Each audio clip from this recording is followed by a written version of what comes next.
What's going on, guys? Just did a video on a cowboy cut and a Cuban cut with a cigar. And I'm sitting out here and I'm gonna smoke and enjoy this cigar. And I figured I got some time with you. I already got the camera out here. And I realized that I did not do a truck update. I did a video showing the truck backfiring and spitting fire and crackling and popping, and that's all fun and everything. But I never actually gave an update on what's going on with it for all the people who care. So the truck has gone through a lot of repair. It was the most expensive vehicle repair I've ever had in my life thus far. And that's including changing out a transmission in a Honda Accord. But basically, well, let me step back for a second. Let me start from the beginning. I had a problem with the truck's brakes. Okay, I had no brake pressure whatsoever. I thought maybe I was just leaking brake fluid. You know, it turns out that my master was no good. But besides that, I had a lot of other problems. So the truck was parked and sat for a while. Okay, and you know you can't leave a vehicle sitting. Bad things happen. It just kind of falls apart. Just like a house. If you're not living in a house, just sitting there, just as time goes on, it just deteriorates. You have to use cars. You have to, you know, live in houses. So after it's sitting there for so long, the battery died. I ended up having to buy a new battery, as well as the brakes seized up. Pretty good. I have drum brakes all around on the truck. It is an 86 Chevy K20, which is a Silverado, essentially.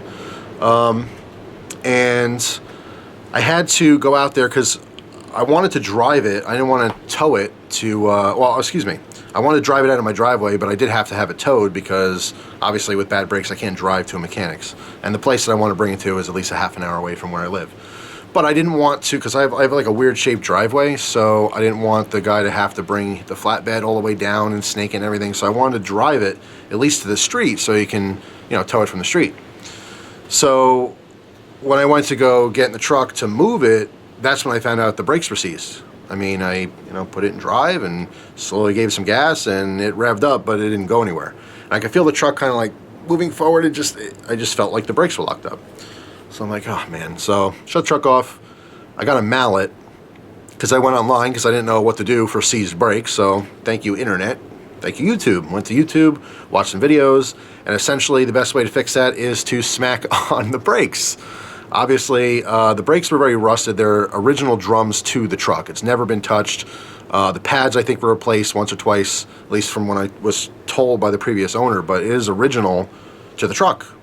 So they're very rusted, but from sitting there specifically, they rusted shut, basically. So the solution to that, which it doesn't sound very mechanical, but you go out there with a mallet and you smack the drums, okay? And it basically loosens and breaks off any of the surface rust. And believe it or not, that worked. Took a little while. It took about 25 minutes of, because I didn't want to break anything, so I'm kind of like lightly tapping, and I got some rust falling, some surface rust. I'm like, okay, maybe that's good. And I tried it. Nope, didn't work. Finally, I'm just like, poof, poof, poof, gave it a good couple whacks, and it worked totally fine. So it freed the brakes up so that I can actually move the car, or the truck rather. So I drove it up into the street, left it there. Tow guy came, and it's actually kind of funny because he came in a flatbed, and I told him like the brakes are no good because he asked me what's going on with it, where do you want it, all that kind of stuff. And I said, well, the brakes aren't good. And he's like, well, there's a little bit of pressure because I said like you can almost floor it, and I have no brakes. But he's like, it's just a little bit. I'm like, yeah, there's a little bit. So he's like, all right, cool. And instead of like hooking up the chains to the truck and pulling it on the flatbed like you would assume, he just drove it up.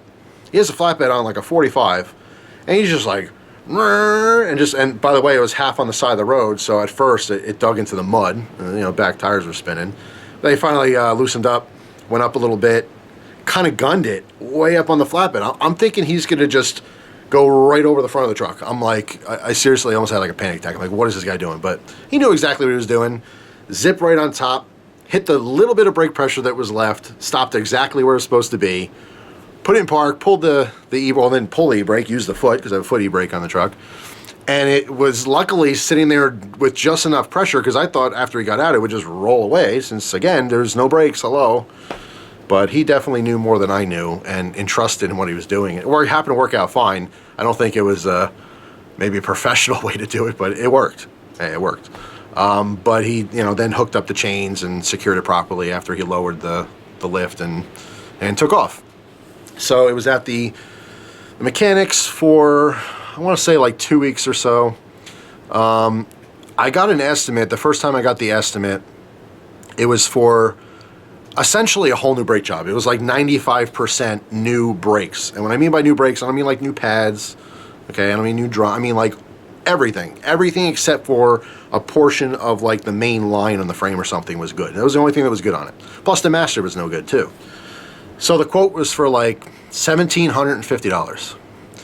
So at that point, I said, listen, let me call you back. I got to talk to, my wife about it, and we have to decide, is that worth putting into the truck? That's a lot of money. Like I said, it's the most I've ever spent on a single repair. You guys know I put a lot of money into the Monte Carlo I had, but that was a bunch of different repairs. This is the most single repair. It was essentially all new brakes, the entire brake system for the whole truck. So in thinking about it, our options are, okay, well, either invest it in the truck, which I have, a decent amount of money invested in already. I bought the truck for $2,700 on the side of the road. I think I've told you that story before, but the guy was, I think, 3 hours away. And I said, listen, you drive it to me, because I figured if he can make it to me 3 hours, the truck's fine. This is when I was first looking at it. So that's exactly what he did. He drove 3 hours, but he broke down like a couple miles from my exit. And he called me. He's like, listen, if you don't want to go through it, I totally understand. I'm like, what's wrong with it? And he said, well, the battery's no good. I know it's no good. It's been sitting. And I totally trusted him. And a lot of people don't do that. I don't trust, strangers anymore. I said, you know what? Sure. Yeah, I think he was asking 35 maybe. No, I think it was 30, maybe it was 33, something like that. And I'm like, listen, I'll give you $2,700 right now. Dead on the side of the road. Because I still thought, it had a great structure. There was no like frame rot or anything like that. That was my biggest concern with it. A little rust here and there, I didn't really care about. Scratches, stuff like that. There's a little dent on the side. Who cares, right? It's a pickup truck. Old pickup truck for that. So I bought it for $2,700. When I first got it, I put, brand new tires on it. I got a new alternator, starter. Over the years, I've done a lot to it. New radiator, a whole new custom exhaust system. I replaced the front windshield, the rear windshield, a lot of interior parts here and there. I redid the dash, kind of, not the dash, but like the gauge cluster, all that kind of stuff. I've done a lot of work on it. Placed every bulb in the entire truck, including new headlights, new taillights. So I'm probably maybe $5,000 into the truck, possibly $5,500, somewhere around there, ballpark. And it's a beast. I love my truck. I absolutely love it. I'll tell you when I knew I really loved it. I loved it because it was cool. The first year I got to use it in the winter, which is why I bought the truck. That is, its sole purpose is to get around when the roads are junk and just fill with snow and ice and everything else. My car can't do it. Now my wife's car, better than mine. Maybe she's got snow tires, little Honda Civic. That's fine. It's better than my car in the snow, my Chrysler. But still, the truck, there's nothing like the truck.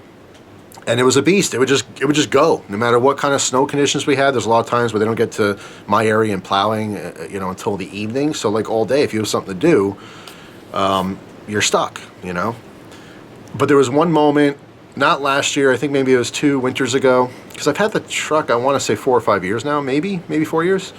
But about 2 winters ago, it was bad. It was really bad. There was probably 2.5 feet of snow on the ground, untouched. And I had something very important to do. It's not like I was going to the store to, buy some fun stuff or anything. I had a very important errand that I had to do. And I had to take the truck out, and it was great. It worked like a charm. It was awesome. That 4-wheel drive, I love my truck. But here's the moment where I went like, you know what? That was a good investment. I was coming up a pretty steep hill, and there was a massive like township plow truck. Okay, I'm talking like huge dump truck size plow. It's got like the main plow on the front and like the side plows, and it's a salting truck as well. It's got big old chains on it and everything, and it was stuck. It was stuck in the middle of the road, okay, while I was trying to clear the snow out of the way. I'm thinking, oh my God. And I just put it in 4 low, and I went right past it. I went right past, and I remember passing the guy had the window open, and his face was like, he made this face like, how am I stuck? And you're just zipping on by. And that was like my aha moment where, yeah, I want to keep this truck. It works. It works in the snow. And I've thought of all different things. I thought about getting Jeeps. I've thought about other pickup trucks. I thought about other 4-wheel drive options, different things like that. But I love my truck. So Christine and I had to basically make a big decision. is it worth putting $1,700 into this truck? The other option is just selling the truck as is, and as is with the brakes the way they were. I could have got maybe, I'd say I get about $2,000 for my truck any day, just because there's plenty of people out here that would just run it to the ground plowing. They make 10 times that money in one season plowing with it. That would be a huge shame. And you see a lot of cool old four-wheel drive vehicles that's exactly what people do. They buy them, they run them right to the ground plowing, they scrap them, they buy a new one cheap, and so forth. They don't care about the rust or anything like that. Ultimately, we decided to fix it, because if I were to sell it for like $2,000 or $2,500 plus the $1,700 I would have put into the repair, even having that money, you can't buy a decent truck around here. It's just, I mean, wherever you're watching the video, maybe you can. In my area, you got to spend at least, I want to say $6,000, $7,000, maybe even $8,000 to get a decent truck that doesn't have any problems. So I thought, you know what, I'm into this truck. We have some money invested in it. We have time invested in it. I have a little bit of sentimental value with it. I just love my truck. So I said, all right, fine, we're going to do it. And at that point, we decided that at this point, we're going to keep fixing the truck. Whatever breaks, we're going to keep fixing it. Unless, even if it's a blown motor, I can get a crate motor fairly cheap for that, or something else I can throw in there. It's really simple. It's just a matter of who would do that. But essentially, I'm going to keep fixing everything in the truck, unless maybe the engine blows, maybe the trans goes, but more or less it would be if the frame rotted out or cracked or something like that. So if it was unsafe to drive, then obviously I'm not gonna drive it, and at that point I'm not gonna get any money for it either, or barely anything. But my idea is to just keep repairing things and keep fixing it up, because I love it, and I'm going over function. Obviously, if I have extra money here and there, I'll do stuff for the foreign part of it, make it look nice again. I'd like to, this summer, possibly fix the other gas tank that had the leak, replace that, get a new gas tank, because there is two. I used to love the fact that I had two gas tanks and switch over from them, especially in the snow and stuff. It just gave me all that extra weight, because they were, I think, 17 or 18 gallon tanks each, so almost 40 gallons of fuel is a lot of weight, which stabilized the back end of that truck. It was really nice. Not to mention I have to stop at the gas station. You know what I mean? So, yeah, that's where I stand. I mean, it was just a whole new brake job, everything. Most of the lines, even some of the lines that they were good to keep after they repaired it, they started to leak, so they just blew them out. Did basically, like I said, all new lines, new master, and drums all the way around. So I just took out the truck today. One of the biggest reasons why I got the truck, besides winter, is I have a local dump where I can bring my garbage, and it's a lot more convenient as the garbage builds up to just take it there. We have like local garbage pickup where I live, but sometimes I have like a couple extra bags and I don't want it sitting there, and especially if there's food in there, I don't want it to start smelling. So I'll just go take a trip to the dump, and it's nice to be able to throw in the back of the truck. Even if something's kind of nasty or smelly, or if something's leaking, it's no big deal. It goes right in the truck bed. I can always wash it out later. That was one major thing that I enjoyed about it. When I didn't have the truck, it was at a commission for a while because it was sitting there. I had to wait for a regular garbage pickup, and I get a lot of cardboard for a lot of different packages I get in the mail, and I use that for testing, for a lot of my knife testing, So I accumulate a lot of garbage. Even though it's not food garbage, it's a lot of just, cut up cardboard and plastic and all kinds of stuff. So it was a huge pain to wait for the regular garbage pickup, so I'm glad to have the truck back. I just did that maybe an hour ago or so. Truck's running good. The only thing is, the guy said that one of my tie rods looks a little bent. And I did notice the truck is kind of pulling to the right a little bit, so possibly might need a new tie rod in the future. Besides that, at this point, I'm just going to run the rest of winter. I've been super lucky, knock on wood. There's been pretty much no snow. I say that, we had one or two snowstorms, which were reasonable. We dealt with them, and that was back, I think, in early December. Or maybe even late November, I don't even remember. It didn't seem like it was winter yet. We got some snow, and I thought, oh wow, it's gonna be a rough year. And we haven't had snow since, pretty much. So I don't know what the winter's gonna bring, but if we do get some snow, I'm confident that now I have the truck back. It's fully functional. And then in the summertime, I'd like to work on its cosmetics as well as metalwork. That's a huge thing. As the rockers rust out and bottom of the doors start rusting out, and I get little spots here and there, it's important for me to keep up on that. I want to bring it to a welder and really get the structure, back to where it's supposed to be, and maybe do another rattle can paint job or something. The first time it came out great. The truck looked brand new when I did it. I spent about $100 on spray paint and spent a lot of time masking things off and taking my time, and it came out pretty good. So I might do another paint job on it. Who knows? We'll see. But I want to get it, you know, it's always about being functional first and then making it look good. Now, as far as the popping and crackling and the massive backfiring, and that sounds louder than my 12 gauge, still have not dove into that problem yet. Some people posted their comments, their feelings as to what they could possibly be. I feel like it's still running kind of rich, that it might just need to be, you know, the carburetor be adjusted or something like that. I will say it only backfires like that when I'm aggressively driving. If I get in on it, you know, accelerating, and I completely let off, that's when that pressure builds up and it's like boom, you know. Otherwise, if I drive it normally, you know, and I'm not super aggressive, it doesn't have massive backfiring. It just does a lot of popping and crackling and stuff. I will say, however, that when I did the exhaust system, everything's awesome on the exhaust, except for I bought cheap tips and I had them welded on. The piping for the exhaust is 3-inch, and it flares up to 4-inch, so the 4-inch tips that are 11.5 inches long, and they have a slant cut on the end. And if you're looking at the truck like this, they both stick out on a 45-degree angle. Super cool looking to me. I loved it. However, that cheap metal rusted out. And I actually have a couple like holes in the side of it, probably from the backfiring as it rusted and got weak. That pressure building up, it literally blew holes in the side of the tips. So I might chop both of those tips off so that the exhaust ends basically at the side of the bed in the back. I don't want it to really end underneath because I don't want all that extra noise resonating through. I don't know if it'll make it louder in the cab. Possibly, I don't know, maybe I'll get some, you know, I'll angle it down or something, who knows. But I have to do something with that exhaust in the summertime because it is rusted out. Looks like crap. I can't even clean it up enough to paint. Even if I were to paint it, there'd still be holes in there. So I don't want, like, you know, exhaust leaking out the side of the tips. So yeah, I'm probably gonna lop those things off. We'll see.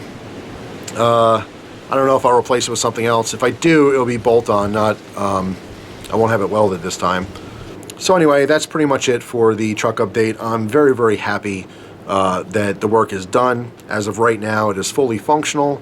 Still needs a couple things here and there, but I can get around if I need to. If we get a nasty snowstorm and there's something very important going on that I have to drive, because I don't drive if I don't have to. Like I said, I'm not those people that go out, get a pack of cigarettes in the middle of a blizzard or a bag of potato chips or something dumb, you know what I mean?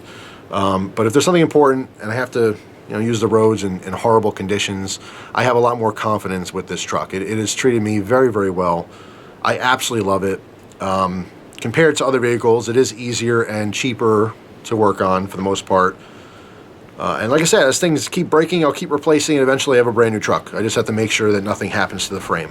You know, as long as I have a solid, you know, skeleton to work with, I can keep replacing all the other parts. But if that frame goes bad, starts rusting up or cracking, or I have problems with that, then, you know, game over. But hopefully it doesn't happen for a very long time. I won't have the truck forever. You know, I'm reasonable, I'm logical, but I'd like to run it as long as possible, as long as I can afford to.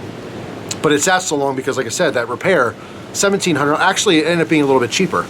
I got it, I think, for 16 and change or something, so it's a little bit less than the estimate, which is great, because usually it's more than the estimate. But still, like almost 1,700 bucks, that's a lot of money. So it took me a while to save that up to actually get it repaired. Otherwise, I would have done it right away. So that's it. Thanks for watching. I just realized that I was smoking a cigar before I started talking, so I'm going to have to light that back up. That is certainly out by now. But anyway, I hope you guys enjoy the rest of your day, and I will see you tomorrow with another video. Take care, guys.